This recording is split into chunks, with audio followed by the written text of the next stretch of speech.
नमस्कार, मी प्रिया आणि शर्वरीज किचनमध्ये तुमचं स्वागत आहे। आज आपण आपल्या लाडक्या बाप्पासाठी तळणीचे मोदक करणार आहोत। करूया सुरुवात। चला तर मग आपण इथे पारीसाठी लागणारे साहित्य बघूया। 1 कप मैदा घेतलाय, पाव कप मी याच्यामध्ये रवा घालतेय, बारीक रवा आहे हा, आणि यामध्ये 2 ते 3 चिमूट मीठ घालूया आणि आता हे व्यवस्थित मिक्स करून घेऊया। यात आता 2 ते 3 चमचे मी साजूक तूप गरम करून घेतलेला आहे, त्याचं मोहन घालूयात आपण।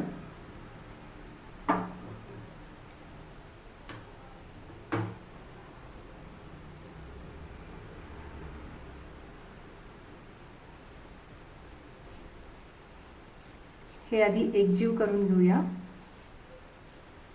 हे मोहन व्यवस्थित चोळून घेऊयात।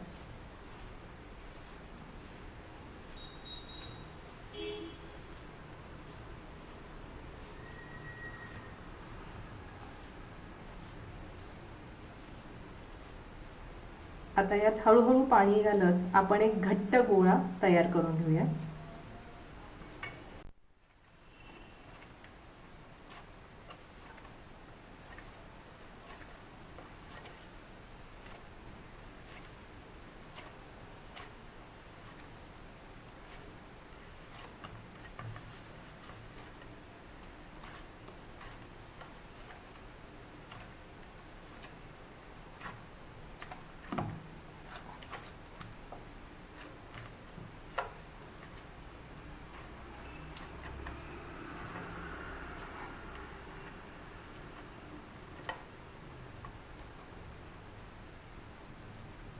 आता यावर आपण झाकण ठेवून अर्धा तास भिजत ठेवूयात हे पीठ। आपण आता साहित्य बघूया जे सारणासाठी लागणार आहे आणि सारणाची कृती बघूया। इथे मी 2 चमचे साजूक तूप तापत ठेवलेलं आहे, त्यात काजू, बदाम, अक्रोड, पिस्ता आणि सारोळे याचे सगळ्यांचे तुकडे करून घेतलेले आहेत। हे आपण 2 ते 3 मिनिटं अगदी मंद आचेवरती थोडंसं परतून घेऊयात।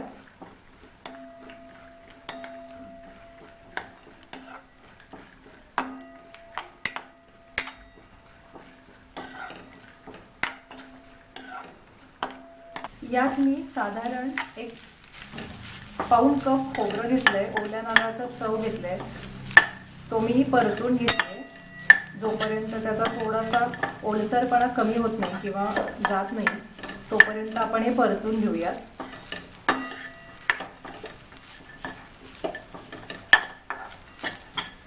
दोन 3 मिनिटात हाच नारळाचा चव कोरडा व्हायला लागेल।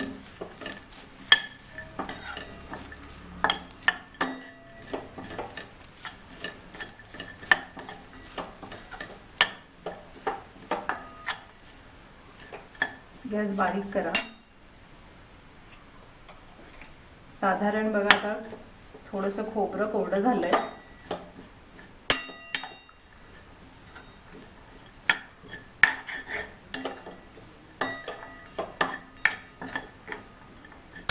यात आपण गुलकंद घालणार आहोत। मी इथे अर्धी वाटी गुलकंद घेतलाय। पाऊण ते 1 कप नारळाचा चव होता, त्याला मी अर्धी वाटी गुलकंद घेतलेला आहे आणि ड्रायफ्रुट्स तुमच्या आवडीप्रमाणे घाला।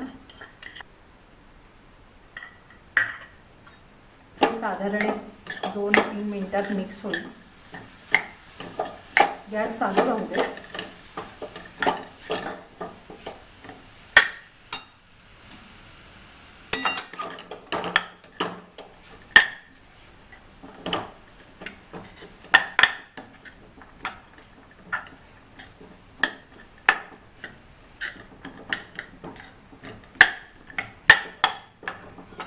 दोन 3 मिनिटं हे असं थोडं शिजल्यासारखं झालं किंवा त्यातलं जे पाणी आहे साखरेचं ते थोडंसं आटल्यासारखं झालं की आपण गॅस बंद करूया।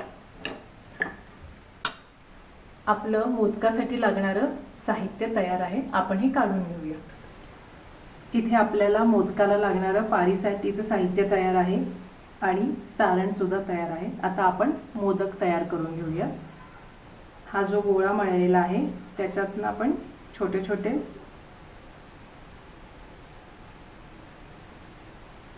पेढ्याच्या आकाराचे गोळे तोडणार आहोत.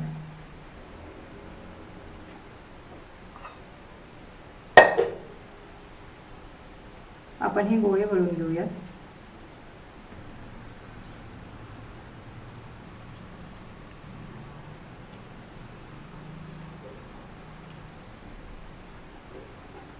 हे गोळे आपण आता झाकून ठेवूयात. यातला एक गोळा घेऊयात आणि आपण लाटून घेऊयात. इथे मी एक छोटी पोळी लाटून घेतली आहे पोळीच्या आकाराची. आता याच्यात आपण हे सारण भरूयात. सारण भरते.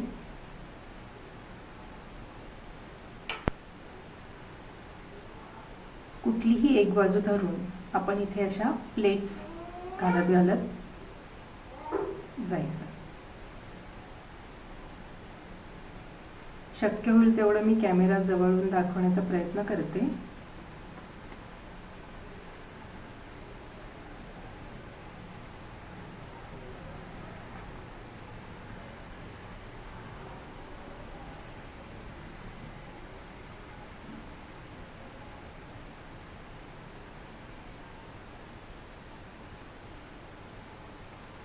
आता हे असं तयार झालं की हे जवळ घ्यायचं. हे जॉईंट्स वरतीच घ्यायचे. वरती उचलत उचलत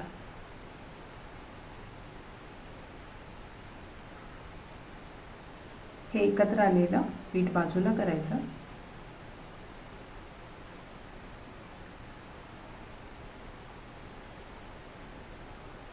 आणि आता आपला हा मोदक तयार आहे.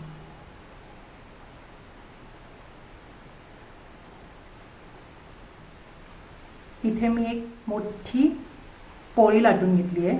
आता एक वाटी घेतली आहे आणि त्याने अशा छोट्या छोट्या पुऱ्या कट करून घेणार आहे. अशा पद्धतीने केले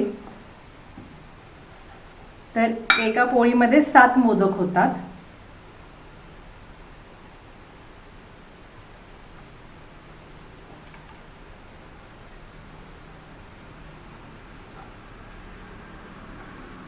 आता हे आपण पलटी करून घेऊ.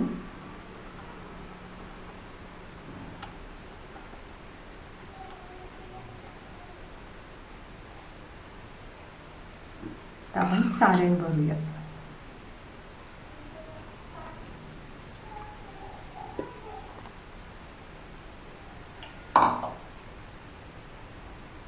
एक बाजू धरून तशाच प्लेट्स पाडत पाडत घेऊया.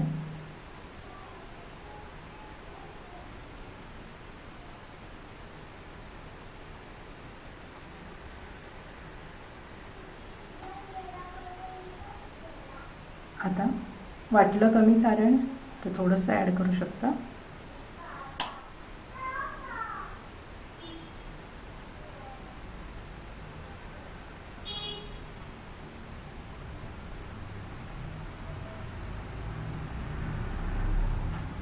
आता ही बाजू वरती घेत आणि जवळ आणत आणत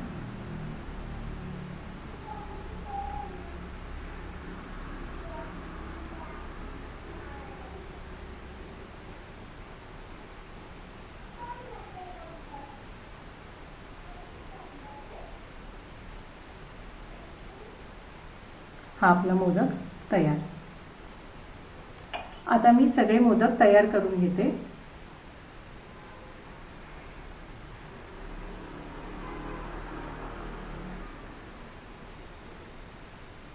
आणि मग आपण तळून घेऊया. मी इथे तेल तापायला ठेवलेलं आहे. आपला हा गोळा टाकलेला लगेचच वर आलाय.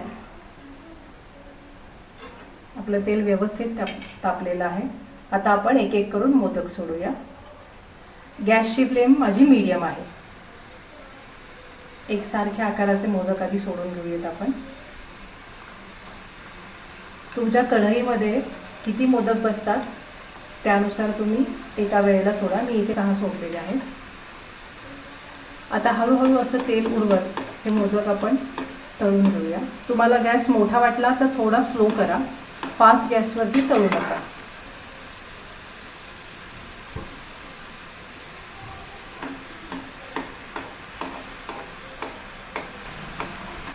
मोदकाचा जो शेंड्याकडचा भाग असतो तो जरा जाड असतो, त्यामुळे तो मोदक सरळ उलटा आणि बाजूने असा सगळ्या बाजूने तळून घ्या. मोदक एकसारखा तळून घ्या, फिरवून फिरवून. साधारण गोल्डन ब्राऊन झाल्यावरती आपण हे काढणार आहोत. आपण काढून घेऊ.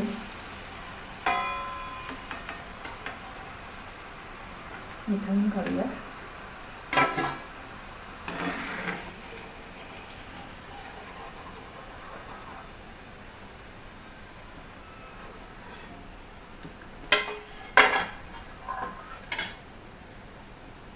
आता पुढचे तळून घेऊ. हे मोदक साईजने मोठे आहेत म्हणून मी हे 3च टाकलेले आहेत, कारण लहान मोदक पटकन तळून होतील आणि मोठे कच्चे राहतील. आता छोटे मोदक आणि करंजी तळून घेऊयात. हे मोदक आकाराने लहान असल्यामुळे बरेचसे मावले कढईमध्ये. हे बघा,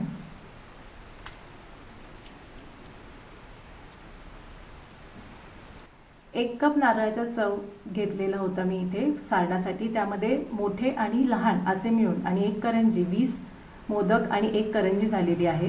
यंदाच्या गणेशोत्सवात हे मोदक नक्की घरी तयार करा आपल्या लाडक्या बाप्पासाठी आणि मला कमेंट्स करून नक्की सांगा मोदक तुम्हाला कसे वाटले.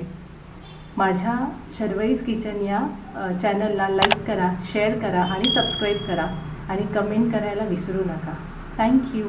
पुढच्या रेसिपीसाठी आपण लवकरच भेटूयात. नमस्कार.